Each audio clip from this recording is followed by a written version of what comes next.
Students, I am Neha. Welcome to my channel. आज की class में हम लोग क्लास 9 का चैप्टर स्टार्ट करेंगे साउंड। इससे पहले वाली क्लास में हम लोगों ने वर्क एंड एनर्जी चैप्टर को कंप्लीट कर लिया था। तो देखिए, सबसे पहले साउंड होता क्या है। साउंड जो है ये एनर्जी की फॉर्म है। जैसे हम लोगों ने अभी वर्क एनर्जी पढ़ा था, वैसे ही साउंड क्या है, एक फॉर्म है जो किस चीज़ की है, एनर्जी की है।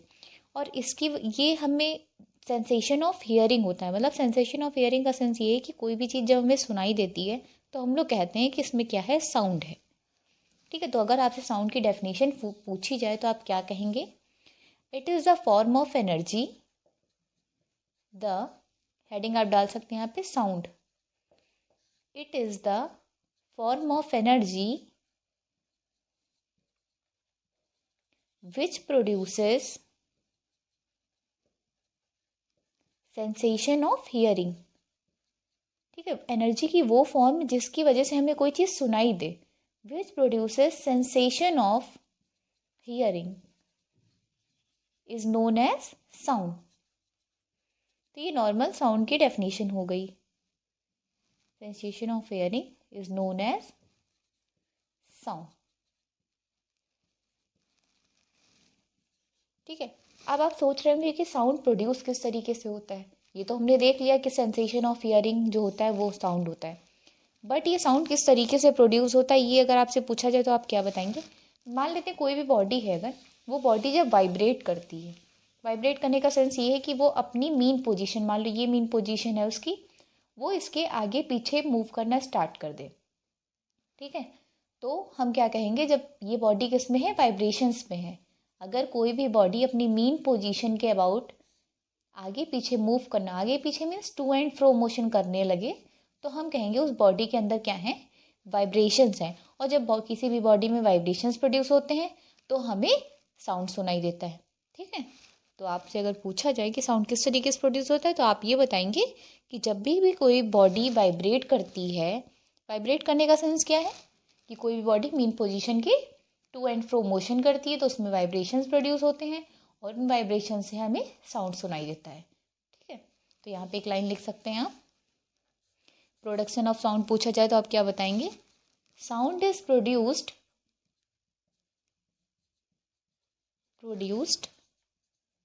When body vibrates.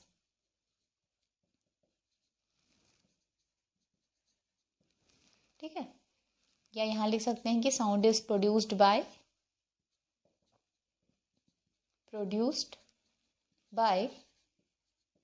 Vibrating bodies. जो भी वाइब्रेटिंग बॉडीज होंगी उनमें से क्या होता है, साउंड प्रोड्यूस होता है, वाइब्रेटिंग बॉडीज। ठीक है, जैसे अगर आप एक एक्सपेरिमेंट के उस पर देखना चाहें, तो अगर आपने एक टेबल पे, ठीक है, देखिए किस तरीके से बता रहे हैं। जैसे एक टेबल है, इसके ऊपर आप कोई एक स्केल रख लीजिए या कुछ भी रख लीजिए। ठीक है, एक साइड आप इसको फिक्स कर दीजिए। ठीक, इसके बाद इस स्केल को नीचे ले जाके छोड़ दीजिए, तो आप देखेंगे स्केल ऊपर नीचे मूव करना स्टार्ट कर देती है। तो ऊपर नीचे जब मूव करना स्टार्ट करेगी तो उसमें क्या होगा, वाइब्रेशंस प्रोड्यूस होंगी और वो इस मेन पोजीशन के ऊपर या नीचे मूव करेगी। ठीक है, चलिए देखते हैं नेक्स्ट टॉपिक। मैंने अभी आपको एक चीज़ बताई कि साउंड जो है वो वाइब्रेटिंग बॉडीज़ में प्रोड्यूस होता है। तो आपके दिमाग में एक बात आ रही होगी कि अगर कोई भी बॉडी नॉन वाइब्रेटिंग है तो क्या उसे साउंड नहीं प्रोड्यूस होगा? तो जो भी बॉडी नॉन वाइब्रेटिंग बॉडीज़ होंगी उनमें से साउंड प्रोड्यूस नहीं होगा। ठीक है, तो साउंड प्रोड्यूस होने की कंडीशन क्या है कि बॉडी वाइब्रेट करना चाहिए। तो क्वेश्चन आ सकता है कि नॉन वाइब्रेटिंग जो कोई भी मटेरियल है तो क्या उसमें से साउंड प्रोड्यूस होगा या नहीं होगा? तो आप लिखेंगे कि साउंड प्रोड्यूस नहीं होगा। ठीक है, इसके बाद देखिए साउंड वेव्स जो होती हैं, ठीक है, इन्हें हम लोग मैकेनिकल वेव्स कहते हैं। क्या कहते हैं? Sound waves is known as mechanical waves. ठीक है, अब मैकेनिकल वेव्स क्या होती हैं आपके दिमाग में आ रहा होगा। अब मैकेनिकल वेव्स वो वेव्स होती हैं जिन वेव्स को ट्रैवल करने के लिए किसी भी मीडियम की ज़रूरत होती है। ठीक है, तो आप अगर नेक्स्ट लाइन में मैकेनिकल वेव की डेफिनेशन लिखना चाहें तो आप क्या लिख सकते हैं? A wave which need medium to travel is known as mechanical waves. ठीक है, तो साउंड वेव्स कैसी वेव्स होती हैं? मैकेनिकल वेव्स होती हैं। क्यों? क्योंकि इनको ट्रैवल करने के लिए क्या होता है? मीडियम की ज़रूरत होती है। चाहे सॉलिड मीडियम हो, चाहे लिक्विड मीडियम हो, चाहे गैस मीडियम हो, तीनों मीडियम ऐसे कोई ना कोई मीडियम की नीड इसे ज़रूर होती है। वैक्यूम में साउंड ट्रैवल नहीं करता है, ध्यान रखिएगा। जैसे लाइट ट्रैवल करती थी वैक्यूम में, बट साउंड ट्रैवल नहीं करता है। क्यों? क्योंकि वैक्यूम में कोई भी मीडियम नहीं होता है, इस वजह से वहाँ पे साउंड मूव नहीं करता है। और एक चीज़ देखिए कि जो साउंड है वो मूव कहाँ से कहाँ करता है। जैसे मान लीजिए कोई स्पीकर रखा हुआ है यहाँ पे, ठीक है, ये क्या है? स्पीकर है।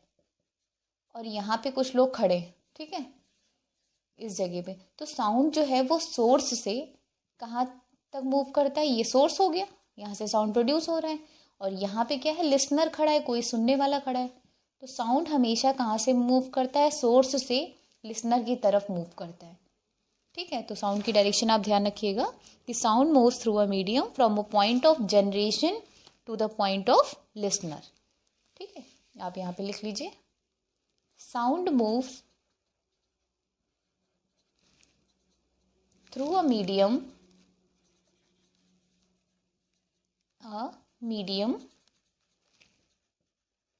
from the point of generation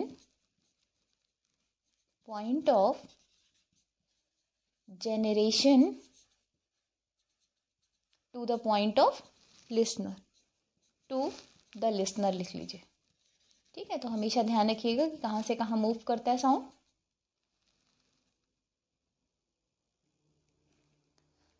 अब देखिए, जो स्पीड ऑफ साउंड है वो सबसे ज़्यादा किस चीज़ में होती है? स्पीड ऑफ साउंड क्या हो जाएगा? सबसे ज़्यादा ध्यान रखिएगा सॉलिड में होती है, उसके बाद लिक्विड में स्पीड होती है, उसके बाद किस में होती है? गैस में होती है। ठीक है, तो ध्यान रखिएगा क्योंकि सॉलिड देखिए, आप किसी भी सॉलिड चीज़ को अगर आप बजाते हैं तो उसमें से देखेंगे बहुत तेज़ से आवाज़ आती है। ठीक है, उसके बाद लिक्विड है, देन गैस, ये आप याद रखिएगा, ये इसका ऑर्डर है स्पीड ऑफ साउंड का। और हाँ, स्पीड ऑफ साउंड होता कितना ये भी देख लीजिए। स्पीड ऑफ साउंड की वैल्यू होती है 332 मीटर पर सेकेंड। ये वैल्यू जो है 20 डिग्री सेल्सियस पे ऑब्जर्व की गई थी, ये आप वैल्यू याद रखिएगा, 332 मीटर पर सेकेंड। और टेम्परेचर उस टाइम कितना था? कितने टेम्परेचर पे मेज़र की गई थी? 20 डिग्री सेल्सियस पे मेज़र की गई थी। नेक्स्ट टॉपिक हमारा रहेगा वेव्स। अब हम लोग पहले देखेंगे कि वेव्स क्या होती हैं, फिर हम लोग देखेंगे वेव्स जो हैं कितने टाइप्स की होती हैं। ये दोनों जो हैं वेव्स आपकी दो टाइप्स की होती हैं, एक लॉन्गिट्यूडनल वेव होती है, लॉन्गिट्यूडनल वेव, और दूसरी होती है आपकी ट्रांसवर्स वेव। ठीक है, इनके बारे में भी हम लोग पढ़ेंगे। फिर ये देखेंगे कि जो साउंड वेव्स हैं वो कौन सी वेव्स हैं, मतलब लॉन्गिट्यूडनल में आती हैं या ट्रांसवर्स में आती हैं, इनको भी डिफाइन करेंगे। ठीक है, तो एक एक करके टॉपिक देखते हैं। सबसे पहले देख रहे हैं वेव्स को क्या होता है। वेव क्या है? एक तरीके का डिस्टर्बेंस होता है। आप लोगों ने कभी किसी तालाब में, ठीक है, कंकड़ फेंक के देखा है? जब कंकड़ आप डालते हैं तो आप देखते हैं उसके चारों तरफ जो है वेव्स प्रोड्यूस होती हैं। आपको ऐसा लगेगा कि वाटर हल्का सा ऊपर जाने के बाद जो वाटर की लेयर है फिर डाउन साइड जा रही है, फिर ऊपर जा रही है, फिर ऐसे। तो ये जो डिस्टर्बेंस प्रोड्यूस होता है ये हर डायरेक्शन में होता है, ऐसा नहीं है सिर्फ एक ही डायरेक्शन में हो, हर डायरेक्शन में होता है। तो ये जो डिस्टर्बेंस प्रोड्यूस होता है, ठीक है, तो इसे हम क्या कहते हैं? वेव्स कहते हैं। और इसमें होता क्या है कि जो कोई भी पार्टिकल होता है वो अपनी एनर्जी जो है आगे वाले पार्टिकल को ट्रांसमिट करता हुआ चला जाता है, तभी ये वेव्स देखेंगे थोड़ी देर बाद जाके रुकती हैं। ठीक है, तो क्या हुआ कि कोई भी डिस्टर्बेंस जो है प्रोड्यूस हो और उसमें एनर्जी जो है वो आगे की तरफ फॉरवर्ड डायरेक्शन में मूव करती रहे, तो इससे जो डिस्टर्बेंस की वजह से जो प्रोड्यूस होती हैं वेव्स, मतलब डिस्टर्बेंस की वजह से जो यहाँ पे वाइब्रेशंस प्रोड्यूस होते हैं उन्हें हम क्या कहते हैं? वेव्स कहते हैं। ठीक है, तो वेव की डेफिनेशन में आप क्या लिखेंगे?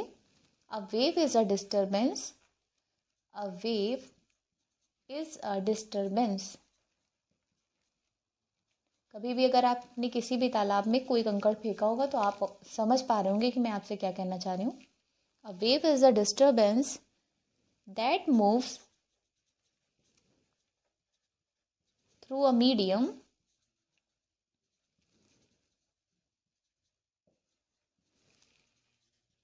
when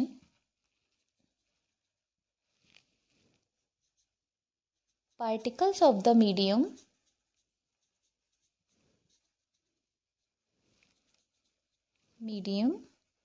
set vibrations to a neighboring particles.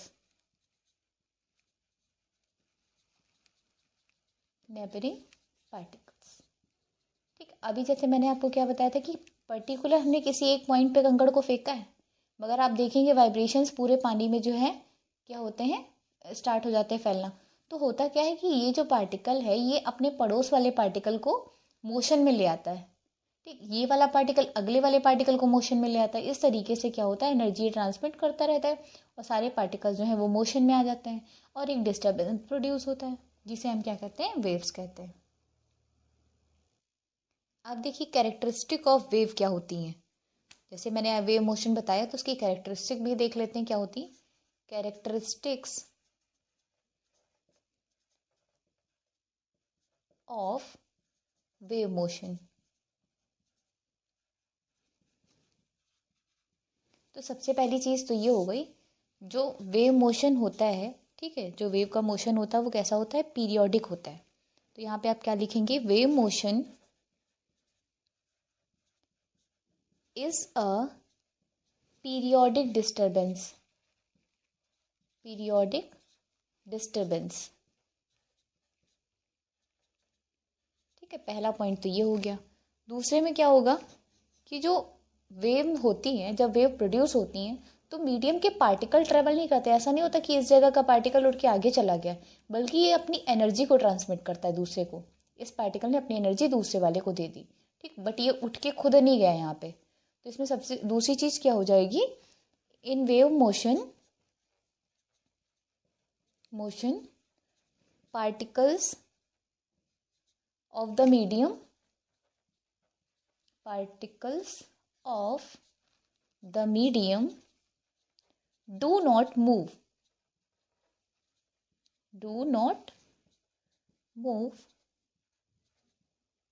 they only vibrates at its fixed position, fixed position, ठीक है।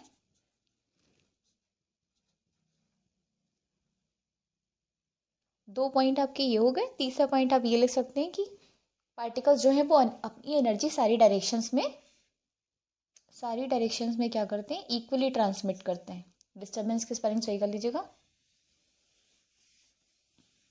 चलिए थर्ड पॉइंट और लिख लीजिए, last point, wave motion travels at constant speed in all directions, ठीक है। ये लास्ट पॉइंट हो गया। अब इसके बाद हमें ये देखना है वेव्स कितने टाइप्स की होती हैं। एक लॉन्गिट्यूडनल वेव मैंने आपको बताया और एक ट्रांसवर्स वेव बताया, ठीक है। तो थोड़ा सा आइडिया हम आपको दे देते हैं, बाकी डिस्कशन जो है वो हम नेक्स्ट क्लास में करेंगे। तो देखिए होता क्या है, लॉन्गिट्यूडनल वेव और ट्रांसवर्स वेव, दो वेव होती हैं, ठीक। तो लॉन्गिट्यूडनल में आपको सुन के लॉन्गिट्यूडनल में ऐसे नहीं लग रहा परपेंडिकुलर की बात हो रही, ठीक। और ट्रांसवर्स में क्या होता है, आपको लगेगा नॉर्मल सीधा सीधा है। तो जो चीज़ आपको समझ में आ रही है लॉन्गिट्यूडनल से लग रहा है कि परपेंडिकुलर मोशन होता है, तो आप जस्ट इसका उल्टा बोलेंगे। क्या बोलेंगे कि पार्टिकल्स जो है किसी मीन पोजीशन के आगे पीछे मूव करते हैं। कैसा मोशन होता है, टू एंड फ्रो मोशन, ठीक। जैसे मान लो वेव ऐसे जा रही है ऊपर, ठीक, और पार्टिकल उसके आगे पीछे मूव कर रहे हैं, ठीक। और ट्रांसफर वेव में क्या होता है कि वेव की डायरेक्शन मान लीजिए ये है, तो इसके जो पार्टिकल्स हैं ये अप एंड डाउन मोशन करेंगे, ठीक है, ऊपर नीचे। तो जस्ट उल्टा है, लॉन्गिट्यूडनल सोच के आपके दिमाग में तुरंत आएगा कि परपेंडिकुलर डायरेक्शन में जो मोशन होता है उसे हम लॉन्गिट्यूडनल कहते हैं। बट आप इसका उल्टा लिखेंगे क्या, कि मोशन जो है आगे पीछे हो रहा हो। और ट्रांसवर्स में क्या लिखेंगे कि जिस डायरेक्शन में वेव जा रही है उसके परपेंडिकुलर डायरेक्शन में उसके पार्टिकल्स जो है मूव करते हैं। तो नेक्स्ट क्लास में हम इसकी डेफिनेशन के साथ एग्जाम्पल्स और इनमें क्या डिफरेंस होता है उसे हम डिस्कस करेंगे।